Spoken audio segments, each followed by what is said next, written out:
Hey, Saku. Good to see you. Lee. Good to see you, Mike. Good to see you. Right. So we've got Instagram up top. There we go. Right. So we've got Instagram up top, TikTok, you lot are here. And then we've got on you guys here, LinkedIn and YouTube. Hello. Hope everyone's doing well. Right. We're doing a bit of a live Q&A. So if you've got questions, pop them in the chat on your relevant different ones that you've got. If you want anything, you can go to vetusta.co.uk/start to stop, where you can actually get a full 20-minute breakdown on how we help businesses make an absolute bucket of money without talking to me. So there you go. Right. So we're getting in. Right. Josh put in a question, something about, okay.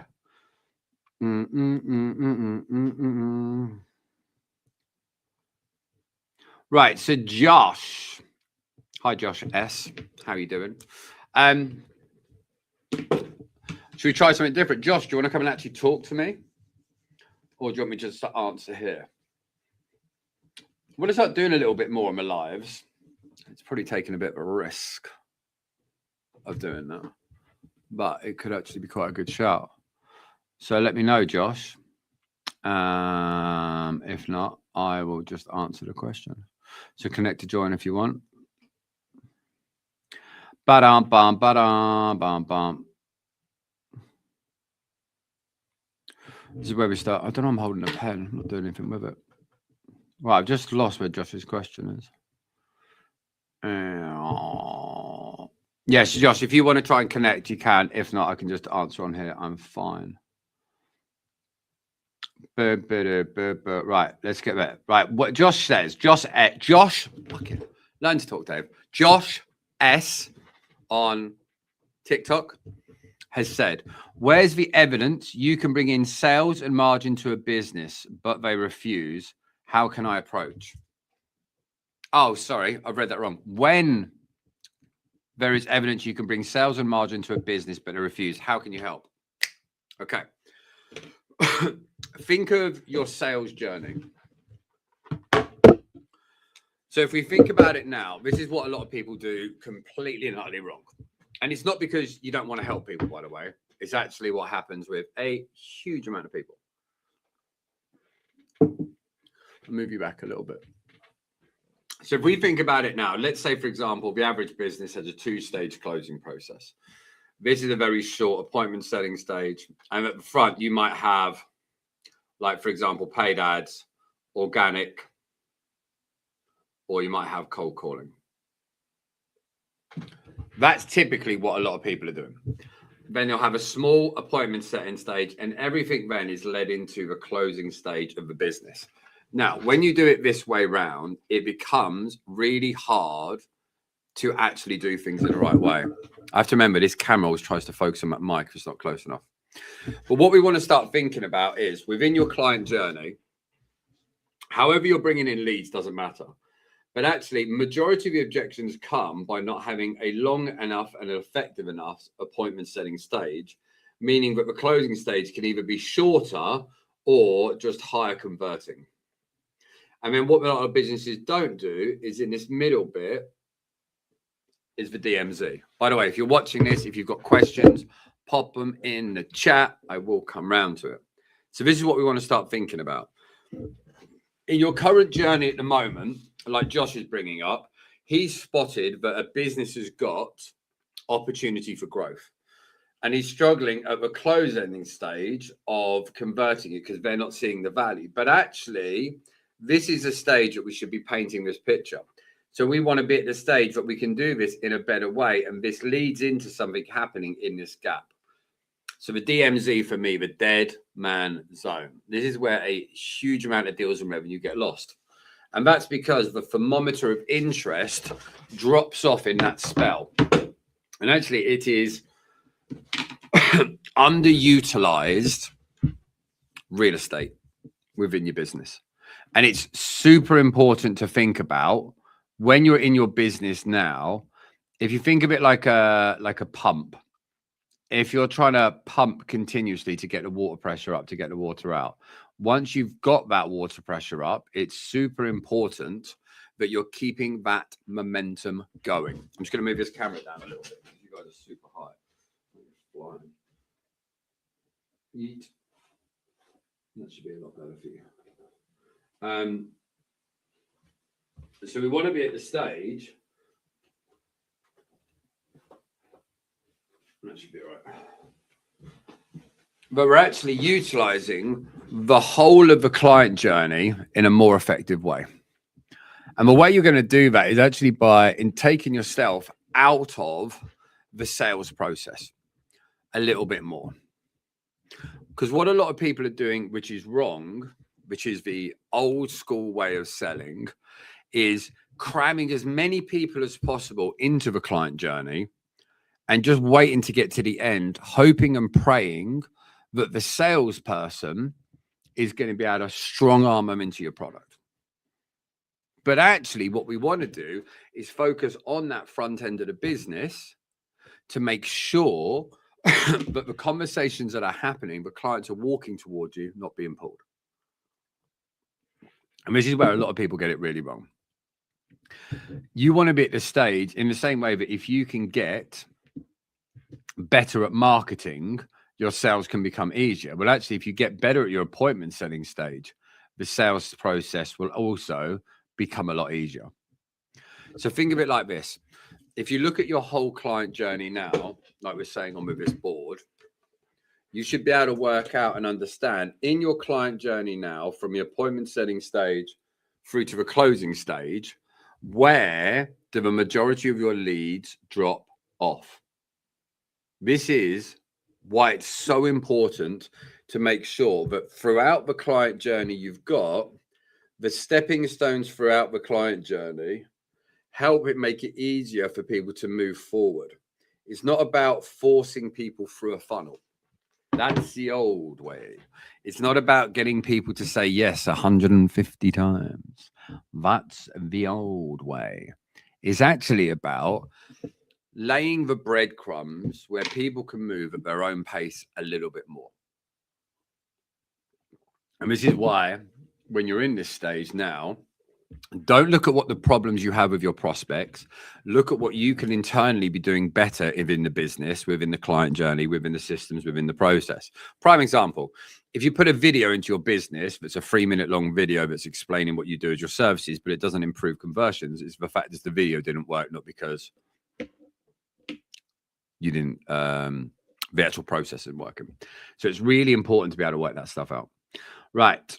You're welcome, Josh. Reach out, my man, if we can help. What we got on here? Alfred says marketing and business is a waste of time. That's the most bizarre thing I've ever heard someone say.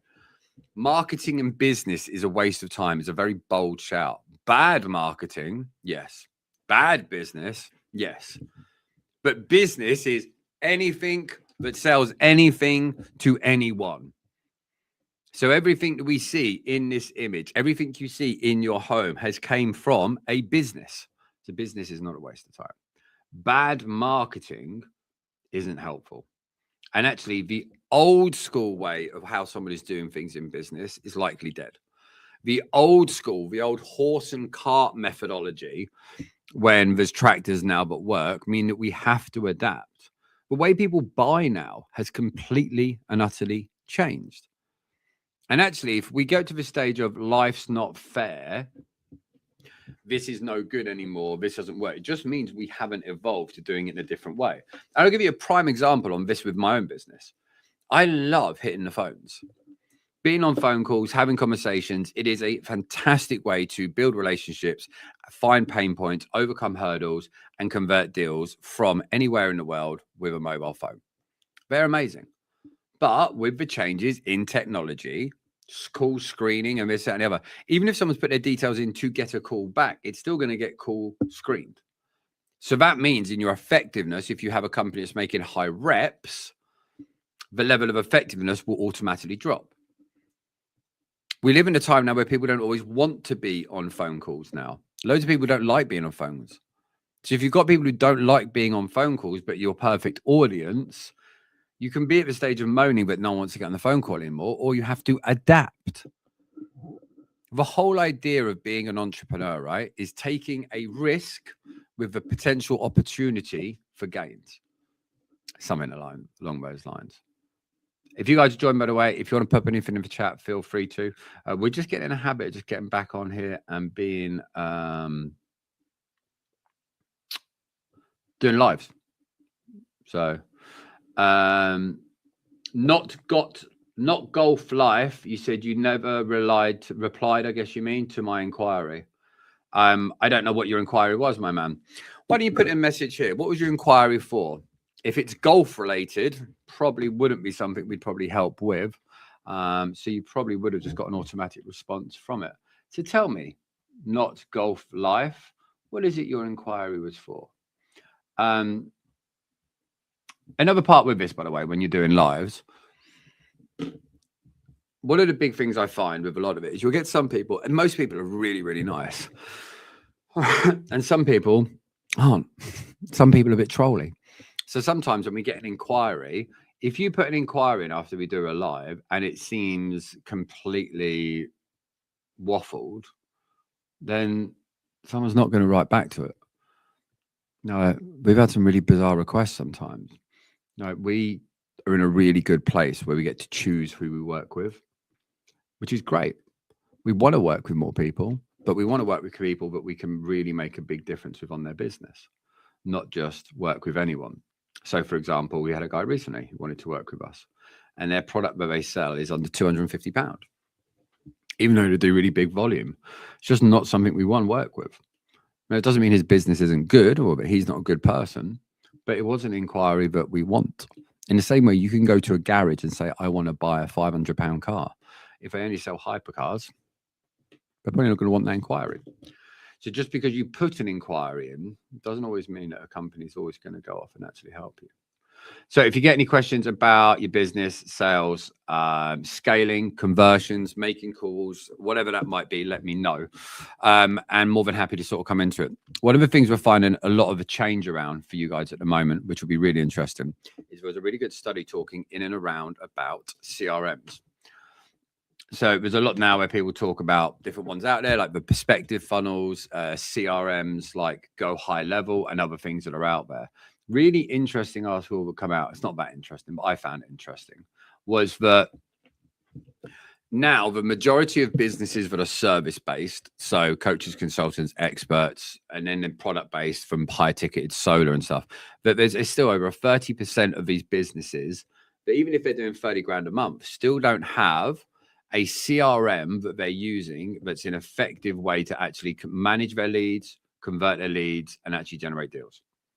And what that means is a huge amount of people are working harder than they need to. Prime example, right now, if I go to my CRM and I look at activities, now bear in mind, we're not a massive business. I do coaching, consultant. We work with whatever 30, 40 clients one-to-one. Then we have people on group programs and other areas that are out there. But if I look at all the different sort of things that are going on and different actions and different activities that happen within our system, from emails and texts and videos and reminders and all this stuff that's happening on a day-to-day basis, if I was doing this 10 years ago, before CRMs were around, before you had automations, I'd probably need 5 members of staff to do it in the same consistent level, each individual action. Where now, if you've got a CRM that's actually effective, you don't need any of that, because a lot of it's happening in a normal automatic way. And so we want to be at the stage now, but we're getting things done in a way that's actually going to move forward. Hey, Matt Richardson.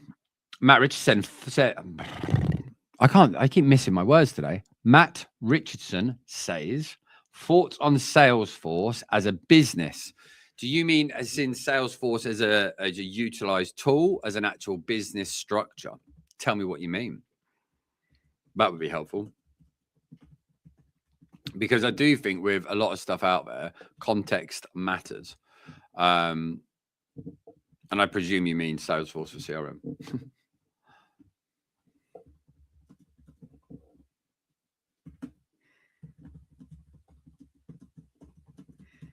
So if I think about Salesforce as a CRM, I don't think for most big businesses they need it.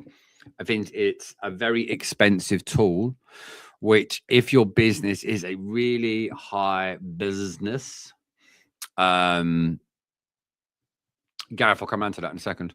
I think that it's a very big and expensive platform that a lot of people don't need.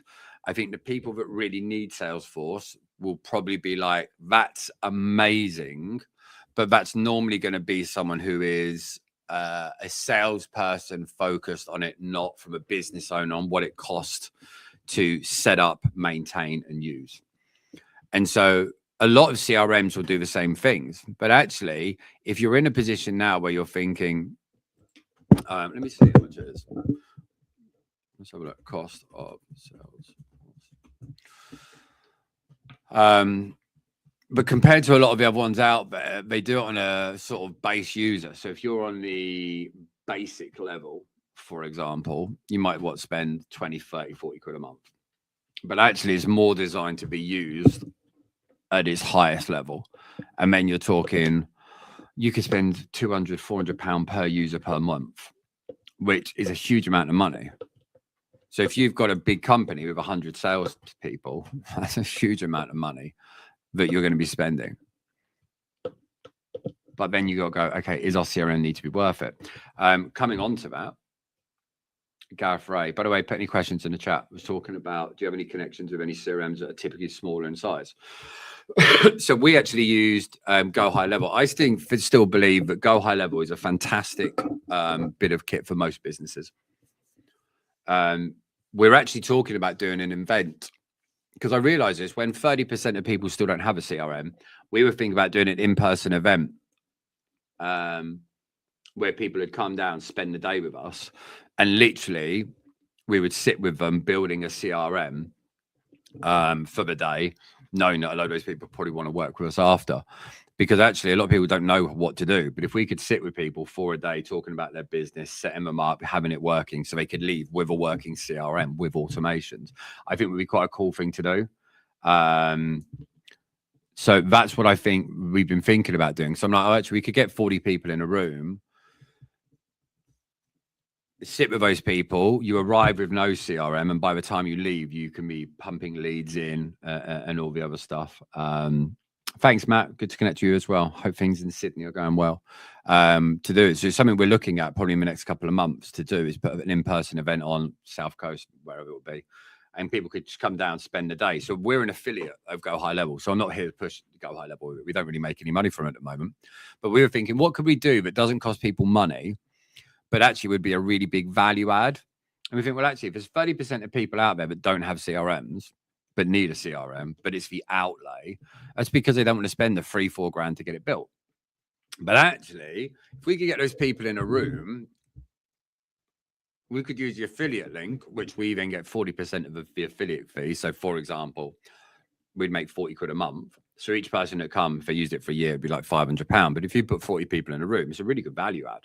But each of those people, they're not paying you anymore, because that's what they would have paid the company anyway. But it means that they would then have an actual CRM, which really worked for their business.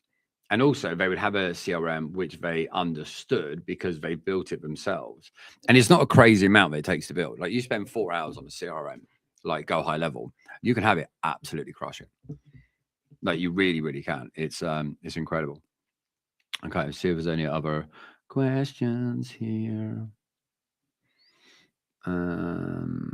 Gareth Ray, hello, mate. Do you recommend any CRMs that are a bit small? What was that? I think that was what I just spoke about. Sorry, mate. Any more questions on there? Mikey O'Neill. Any recommendations for a recruitment CRM? So, depends on the size of your recruitment company. The big thing you've got with recruitment is obviously you've got the job board, and then you've got the candidate side. So if you've got a big company, and again, it depends what you're selling, like what type of recruitment. Is it really in depth to massive companies that you're going into? You probably need a really in-depth CRM. But if you're selling to smaller companies where you're trying to cold call, my phone keeps going mental, where you're cold calling a smaller company that's doing fucking whatever, mid 6 figures, early 7 figures, where you're talking to a sales director about a sales role, you're placing a person, and you're going to generate it from cold calling, you can use Go Hell Level really well on it, because you can have different pipelines and stuff actually set up on it. And you have your dialer and your landing pages and everything else going through it. So it actually works really well. So that's what I think. And I'm sure there's plenty of other people out there that could give you different ideas on it. So that's where we're thinking. If you're joining us at the moment, if you're here on YouTube, LinkedIn, Instagram, TikTok, and you've got any questions around sales and business, pop it in the chat. We're doing a bit of an experiment at the moment, and I'll share what we're doing. So, for example, on Instagram, I've unfollowed absolutely everyone, not because I'm a diva. Wanted to see what it does for our growth. Do you know what? It's actually boosted our growth. Just by unfollowing every single person, and we don't follow anyone now, it's increased our growth by about 25% over the last 30 days. Little handy tip for you. It also means I don't go on social media as much, which is actually really good. And I actually think it looks all right. If you see someone doesn't follow anyone, they're not trying to be a diva about it. So that's one interesting thing that we've been doing at the moment. Next big thing we've been doing, moving to doing in person. So in Southampton on Friday, another one in April, we've been doing in-person free discovery days for small groups. A lot of people are doing these big group stuff now, where you're getting in a room with 100 people. Good luck to them. But I think a lot of people get lost in those rooms, where what we're doing is getting rooms of sort of 10 people that are set sort of business owners looking to double, triple, quadruple their sales. And then spending the day with them, bit of one-to-one time, because we know that probably 70%, first one's Friday, so we'll find out, 50 to 70% of those people that attend will likely start. So doing that one-person event, 10 people in the room, probably comes into 5 clients. It's great. It's a great way of doing it. And I think now with the world that we're in with AI and everything else with AI, we're all craving a little bit more attention, not attention, interaction, like in person. So I think it's really an interesting time to evolve. And this is what we were saying at the start of his lives. There was someone who put in there that business and marketing doesn't work. Like the old way that you might have been doing it might not be as effective anymore, but it doesn't mean it doesn't work at all. It actually just means we've had to change what we are doing. And I just think one of my favorite phrases out there is if you're not changing, you're choosing. And with anything that you guys are doing within your business at the moment, if you're looking at it and it's not working, change it. Like, it's just that simple. Just change what it is you're actually trying to do. Try some new stuff. It's really interesting now. What a lot of people are doing is they're spending a huge amount of time saying about why things don't work. Oh, I've tried this before. I tried this before. I tried that before. But actually, you didn't do it either long enough or right for it to work. And you're still presented with the same problem. So if you look at a guy now, let's say someone's used an ad agency. I've had a nightmare with ad agencies. I've worked with probably 6. I think we've spent probably near 40 grand this year. We probably averaged about 30, 40 grand a year for 5 years. Most of them absolute crap. But my problem, I'll come around to it in a second, Gareth. My big thing with this is the same. And the guy I work with now is great. Really nice guy. I'm still left with the same problem, right? Just because I've worked with an ad agency, it hasn't worked, I still want to generate leads for ads. So you don't have a choice. You have to then either adapt, change, move, recalibrate, take a different approach and move forward with it. It makes such a difference. Right, Gareth. Let me just find it on here. It's disappeared. Gareth Ray says, if you had to create a lead gen system for a newer business, what avenues would be best to use? Ooh, good question. Let's talk about it. So, lead gen system for what or for whom is the first part. And this is where I think a lot of people don't get a lot of this stuff right. I think for a huge amount of people now, they get to the stage where and this isn't saying you, Gareth, we're just talking about it, but add more detail for context. If it's just a hypothetical, it's actually just a genuine question. If we're at the stage now, but we're thinking, okay, typically a B2B service-based business. Okay, great. So we go down the rabbit hole a little bit more. So we go, okay, so we want a lead gen system for a B2B service-based business. Before you move any further with this, with lead gen, one of the core things I think is vitally important. Oh, there we go. Vitally important is actually looking at one of two avenues. Think of it like going fishing. You can go out and fish for whales. You can go out and fish for minnows. You could go out and fish for sea bass. I'm going somewhere with this, by the way. Now, if you want to go off hunting for whales, when you do get that big ass whale, that would be a big payday. But it might take you 3 months to find a whale and catch a whale. There's a lot of rejection, time wasted, effort. You might go into minnows, little baby fishes, where you can catch thousands and thousands and thousands of fish. But each fish has got such a low level of value and it's a huge amount of work.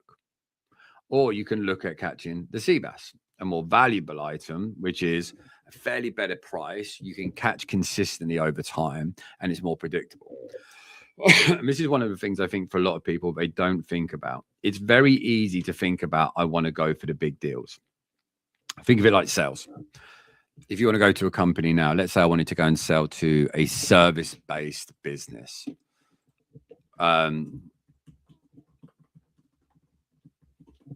So if I go now, let's go ChatGPT. Let's get ChatGPT and go top service-based business, go hypothetical. So if you want to go to marketing lead gen agencies, that's a great way to go into it. Problem you've got is they're a lead gen agency. So you go, okay, so let's get rid of them. So service-based business, you could do sales consultant. Okay, that's what they're meant to do. So does a sales consultant need leads? Yes. But do they have the humble nature to accept help? Not always. Renewable energies, great service-based business. So let's lean into that. So if I talk about a service-based business like renewables, heat pumps, EVs, that type of stuff, go for the bigger ticketed stuff because an EV charger, $1,000, $2,000. Solar panel system, 10 grand. You could be doing 100 grand ones. And this is where we go back to the whales versus the sea bass. A lot of people go, oh, I'm going to go for these big energy companies. I'm going to get these big deal. Each big deal is going to be worth 150, 200 grand. You go, yeah, but it took you 5 months and you have to talk to 17 different people and jump through all their hoops. The reason domestic goes so well is it's people's homes. Solid deal value, 10 to 15 grand, sometimes less. A great company we're working with at the moment called Solar Express. They just had a record-breaking day yesterday. They sold 23 deals in a day, £150,000. That's amazing. Far better business model than trying to close 150 grand commercial job. So then we go, okay, cool. Now, if we want to go out and do the lead generation side for this type of business, right? If I were going to be, what's going to be a lead generation system? So what you could do is you could be a paid ad generator, which is actually going to book requalified appointments into people's into their diaries. That can be one avenue you've got. But the problem that you have is that is something which is quite saturated now and people have still been burned. What else could you be doing with this? Well, actually, you could be going on a bigger side of it where you might be doing a 2-stage call process for it. The other one is you go for higher volume items where there's a real pre-qualification. It could be the fact that you did lead generation for them and you did a survey virtually, scan their roof and use one of those bits of software to do it before you've got it. There's a really good company doing this in the commercial space. I've forgotten his name. He's out in Dubai. We had a Zoom call the other day. If you're watching this, I'm really sorry, mate. Forgot your name. And they do that. So they'll place the ads themselves, they get the commercial proposal for it, and then they sell that lead. That lead sells for so much more money, and I don't see anyone doing that in the domestic side. So that can be a really good avenue to go down. Look into home improvement services, aesthetics clinics, whatever that's going to be. What you want to be able to do within the lead gen is not just about doing the lead gen. It's what problems come when you fix that problem. So think of it like this. My problem is lead gen. You fix my problem by getting leads. My problem now is I need to call these leads. What are the problems that come when I call the leads? People don't answer, wrong number, not interested. My sales skills suck. I hate being on the phones. So don't just fix the one problem. Look at all the problems that you've got and being out there. I'll give you a prime example. If we're at the stage now, Jay's a great example. He's got a company called Sheffield Renewables. When we met him, great family-run business, not really ever been trained in sales, 30K a month in sales. We took them to 180K a month within, 12 weeks. But part of that was going to be when he got really good at sales, he doesn't want to sell forever. He doesn't want to be on the phones. So we also said we would build him a hiring manual, the adverts for hiring, a step-by-step process on what to say and when. We'd also said we'd help with the interview process. And then once they've hired them, we take on all the training. He did that. It was far easier for him to scale because he wasn't having to do the things that he didn't want to do. He didn't have to do the things that he wasn't confident or competent in, which meant he could then go off and focus on the other areas of where you're at. So don't just think about the result you get. Also think about how you remove any of the burden that comes with the solution that you fix. So, for example, if I think about our Conversations to Clients program, if I talk to people and we look in their soul and say, do you want more sales? Yes. Pretty much every business wants it. Do you know what a lot of people don't want to do? They don't like selling. So me teaching them to be a great salesperson, although it makes them more money, is not something they want to do. So what we do with our program is we help them get great at sales, then build a system behind them, then replace themselves in the sales process. So that might be someone who's at 50 grand a month now or 30 grand a month now. We'll help them get better to get to 75, 80 grand a month. And then we'll help them get an appointment setter, get a closer. Then they get to have more money and not have to do the sales process they don't want to do. So that's one of the big parts that we make sure on is what can you actually do? Put more questions in the chat, by the way, if you've got anything. What are the questions that people have? What are the problems that you create by fixing the first problem? And how can you pull all that together?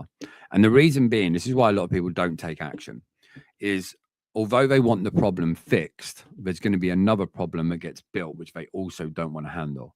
So it's better the devil that they know now rather than going into that next stage. And this is why a lot of people don't take action. We thought about it before about building out like a big sales team and basically outsourcing or doing like a sales agency. But then I just realized I didn't want to do it. I didn't want the headache of doing it all. Like I want to do the coaching side with it instead. But I think there are other opportunities that are out there that can work really, really well. We've actually thought about doing it as we're doing it for the bigger programs now, where people we'll do the whole hiring process for them, find, hire, recruit, train, and then place the person in their business with them. So you've got to work out how, as you're evolving, can you make people's life easier? Where it's go back to the whole thing Hormozy said. How can you make them feel silly saying no? And I think for a lot of people out there, what they're not doing is they're not working out what problems they create when they fix one. We're almost a bit ignorant to it. Where actually it's really important to think, when I do help that person, what problems does that bring? How can I fix that problem too? And whether that's going to be an upsell or an add-on or part of the existing program or thing you're selling will make a big difference. Right. Any final questions? If you've got a final question, pop it in the chat. Pop it in the chat. Pop it in the chat. Pop it in the chat. Right. I'm going to get out of here. Right. That's about us done. 34 minutes. Hey, Gareth. So Gareth, yeah. Anyone puts another question in the next couple of minutes, I'll cover it. If not, so yeah, this is what you've got to think about. So this is what a lot of people don't think about, is they don't think about the problem. So think of it like this. Loads of people want to be rich, but a lot of people don't want to accept there's problems when you get rich. So think of it like being a millionaire to a billionaire. If you go from being a millionaire, you have a really good life. You go to being a billionaire, there's a higher chance you're going to get kidnapped. Or your kid's going to get kidnapped, or you need security, or you need all this extra stuff. Like there's problems that come when you achieve something. And it's not to sour the thing that you do, but you've got to be at that stage. And this is why a lot of people don't take action, is because they're not thinking about, or they have thought about, and they don't want that next stage. I find people all the time, they want more sales, but they don't want to learn to sell. They don't want to actually do the selling. Oh, I don't like selling. Okay, cool. If we can help you sell, think of it like training for a marathon. This is how we pitch it to a lot of people. Instead of training, if you just teach someone to be really good at selling, that means it's like teaching someone to run every day and they don't like running. You go, well, actually, but if you had to train for one marathon and you never had to run again, is that something you could do? Yeah, no, I could do that. Or a half marathon. Yeah, I could do that if I never had to run again and I kept the health benefits. And actually, that's what we do. So we'll help them train them to be great salespeople, build out their business, make the money, and then help them replace themselves in the sales process to actually get to that next stage. So then it's training now, get good at it, to then replace myself in the process. So then I don't have to sell if that's not what they want to do. Makes a big difference. Thanks, guys, for tuning in today. Go and have a good day. TikTok and YouTube. Nice to see you. Bye.